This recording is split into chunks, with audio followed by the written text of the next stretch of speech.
13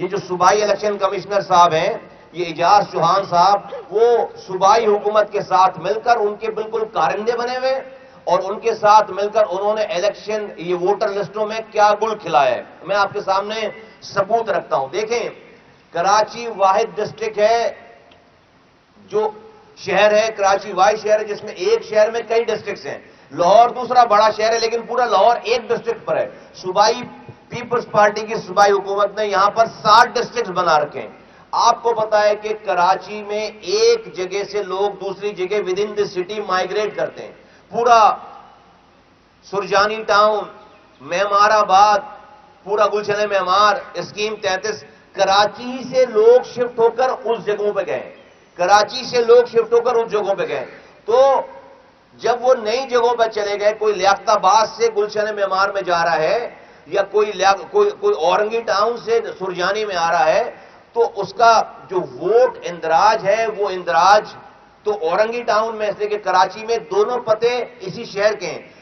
اس میں دو طرح کے لوگ ہوتے ہیں، دیکھیں، ایک کا مستقل پتہ شہر سے باہر کا ہوتا ہے، ایک کیٹیگری ایسی ہے جس کے مستقل پتے شہر سے باہر یا صوبے سے باہر کے ہیں، لیکن ایک کیٹیگری ایسی ہے کہ جس کا مستقل پتہ اور جس کے عارضی پتے دونوں شہر کے ہیں، دونوں کراچی کے ہیں۔ مستقل پتہ فرض کریں کوئی لیاقت آباد ہے تو عارضی پتہ گلشن معمار ہو گیا یا گلستان جوہر ہو گیا، لیکن ہے دونوں شہر کراچی میں۔ تو ایسے لاکھوں کی تعداد میں ایسے ووٹر ہیں، اگر کوئی سرجانی شفٹ ہو گیا ہے، کوئی گلستان جوہر شفٹ ہو گیا ہے، کوئی اسکیم 33 شفٹ ہو گیا، تو وہ تو الیکشن والے دن ووٹ ڈالنے نہیں جائے گا لیاقت آباد میں یا اورنگی ٹاؤن میں یا فیڈرل ایریا میں۔ تو چونکہ یہاں پر مائیگریشن ہوئی ہے ود ان دی سٹیز اور یہاں پر شہر پھیل رہا ہے، تو ہمارا پہلا مطالبہ تو الیکشن کمیشن سے یہ تھا کہ اس پروسیس کو بہت آسان کرا جائے۔ ووٹر لسٹوں میں اپنے ایڈریس کو چینج کرانے کا طریقہ کار یہ کہ پہلے آپ جا کر شناختی کارڈ میں اپنا ایڈریس چینج کرائیں۔ اب شناختی کارڈ کے ایڈریس چینج کرانے کا پروسیجر تو بہت لمبا ہے، تو جب تک وہ شناختی کارڈ میں ایڈریس چینج کروائے گا پھر جا کر ووٹر لسٹوں میں اپنا ایڈریس چینج کروائے گا، تو وہ تو کہانی باری نہیں آتی۔ لاکھوں ووٹ ضائع ہو رہے ہیں، لاکھوں ووٹ ضائع ہو رہے ہیں۔ تو ہم نے الیکشن کمیشن سے اور نادرا سے دونوں سے درخواست کی ہے کہ کراچی میں چونکہ اس طرح کے لاکھوں کیسز ہیں، اس ووٹر کے ایڈریس کو چینج، ووٹر لسٹوں میں ایڈریس کو چینج کرانے کے طریقہ کار کو بہت ہی آسان کیا جائے۔ ایک اپلیکیشن پہ ووٹر لسٹوں میں نام چینج ہو جانے چاہیے، جو کہ ابھی تک اس کے کوئی آرڈر نہیں آئے۔ ایک تو یہ مسئلہ ہے، لیکن جس اصل وجہ سے آپ کو یہاں پر ہم نے مدعو کیا اور پاکستان کے اشرافیہ کو، پاکستان چلانے والوں کو جو بتانا چاہتا ہوں کہ واردات کی جا رہی شہر میں۔ اب یہ جو میں اگلی بات کرنے جا رہا ہوں، اس میں کوئی پروسیجرل مسئلہ نہیں ہے، اس میں کسی نے کرمنلٹی کی ہے، کسی نے اس کے اندر مجرمانہ انٹرونشن کی ہے، ووٹر لسٹوں کے اندر کسی نے مداخلت کر کے کراچی کے ووٹوں کو خراب کیا ہے۔ اور وہ کیا ہے، وہ میں آپ کے سامنے رکھنا چاہتا ہوں کہ جو ووٹ کے اندراج کا طریقہ کار ہے وہ یا تو آپ کے شناختی کارڈ کے عارضی پتے پہ ہو یا آپ کے شناختی کارڈ کے مستقل پتے پہ ہو، لیکن کراچی میں لاکھوں ووٹ ایسے ہیں جو کہ نہ عارضی پتے پہ ہیں اور نہ مستقل پتے پہ ہیں۔ اگر عارضی پتہ لیاقت آباد کا ہے اور اگر مستقل پتہ جو ہے وہ کہیں فرض کریں کہ فیڈرل ایریا کا ہے، تو ووٹ جو ہے وہ نواب شاہ میں نکل رہا ہے۔ عارضی پتہ اگر فرض کریں کہ اورنگی ٹاؤن کا ہے تو ووٹ جو ہے وہ لیاری میں نکل رہا ہے۔ عارضی پتہ اگر اورنگی کا ہے تو ووٹ جو ہے وہ ملیر کے گوٹوں میں نکل رہا ہے۔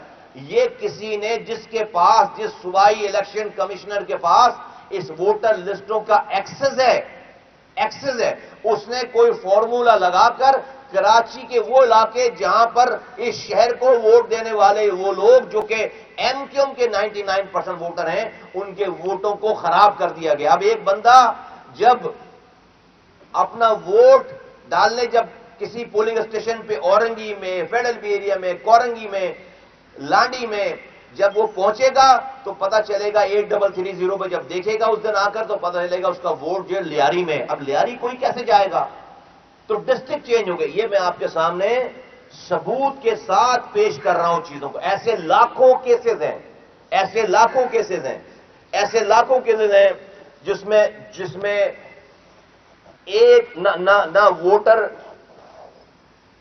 مستقل پتے پہ ہے نہ ووٹ عارضی پتے پہ ہے، بلکہ ووٹ جو ہے وہ اٹھا کر ڈال دیے۔ یہ میں آپ کے سامنے ایک کیس پیش کر رہا ہوں کہ ان کا عارضی پتہ اور ان کا مستقل پتہ یہ ہے